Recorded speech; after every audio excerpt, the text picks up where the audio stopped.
ଜୟ ଜଗନ୍ନାଥ ସାଙ୍ଗମାନେ। ତ ଆଜି ଏତେ ଦିନ ପରେ ନାନୀକୁ ମୁଁ ଆସିଛୁ ଛାତ ଉପରକୁ ଖରାରେ ପଖାଳ ଖାଇବୁ ବୋଲି। ତ ଦେଖନ୍ତୁ ସାଙ୍ଗମାନେ, ଏଠି ପ୍ଲାଣ୍ଟ କାମ ଚାଲିଛି।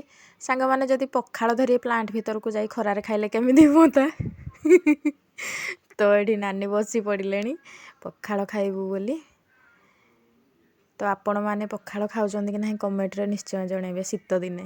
ଶୀତ ଦିନେ ପଖାଳର ଟେଷ୍ଟ ପୁରା ଅଲଗା ପ୍ରକାର।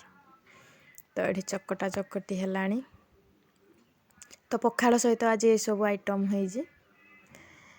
ତ ଉପରକୁ ଆଉ ଆସିବାକୁ ଇଚ୍ଛା ହେଉନି ଏତେ ସିଢ଼ି ଚଢ଼ିକି। ତ ନାନୀକୁ ମୁଁ ସେଥିଲାଗି ତଳେ ଖାଇଦେଉଛୁ, ଉପରକୁ ପଳେଇ ଆସୁଛୁ, ଖରାରେ ଟିକେ ବୁଲିକି ଯାଉଛୁ। ତ ନାନୀ କହିଲେ ଚାଲେ ଆଜି ଉପରେ ଖାଇଦେବା ଆଉ। ଆର ବର୍ଷ ସବୁଦିନ ଖରାରେ ପଖାଳ ଖାଉଥିଲୁ, ଏ ବର୍ଷ ଜମା ଆଜି ଗୋଟେ ଥର ଆସିଛୁ। ତ ଏଠି ମୁଁ ଟିକେ ମୂଳା ଭଜା ଖାଉଥିଲି। ମୁଁ ଖାଇନି, ନାନୀ କହିଲେ ଥରେ ଖା ଦେଖିବୁ କେମିତି ଲାଗୁଛି। ତ ଭଲ ଲାଗୁଥିଲା, ହେଲେ ମୁଁ ଏତେ ଭଲ ପାଏନି। ତ ପଖାଳ ସହିତ ଚକଟା ଚକଟି ପେଟେ ଖାଇ ଦେଇକି ହାତ ଧୋଇକି ଏଠି ଟିକେ ଖରାରେ ବସିଥିଲୁ। ତ ରହିଲି ସାଙ୍ଗମାନେ।